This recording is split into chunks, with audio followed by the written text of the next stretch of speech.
The traditions and values exhibited through collectivism, aside from religion, Sudanese people have established themselves through hunting, gathering, and raising cattle, creating opportunities for themselves within their own community. This builds a scale of high and low value traditions, and with that information, led me deeper into studying Sudanese tribes to get to the root of where these patterns come from.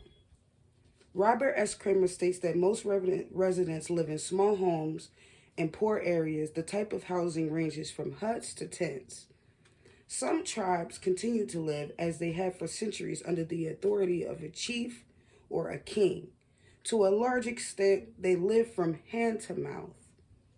With many living under the authority of a chief, many of them have to work together to survive and function in today's society. One of my favorite hunting tribes are the Bari tribes, who are known for their beautiful dyed clay locks and their beads. The Bari tribe exhibits cooperativeness within their culture because often roles may switch amongst the men and the women.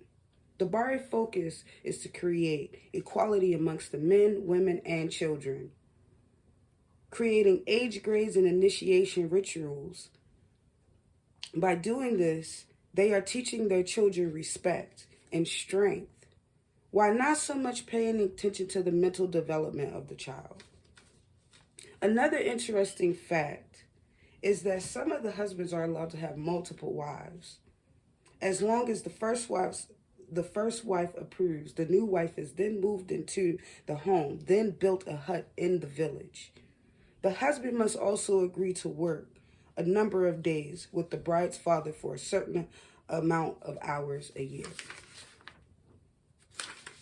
Now, the key to understanding cooperative theory is that masculinity and femininity are equal to each other and ties into high power distance despite them being two different culture values. While Sudanese bend rules, some will not.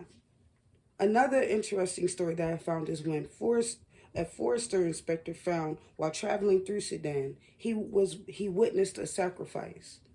And by stopping that sacrifice, the chief would be willing to kill his own flesh and blood to complete the sacrifice.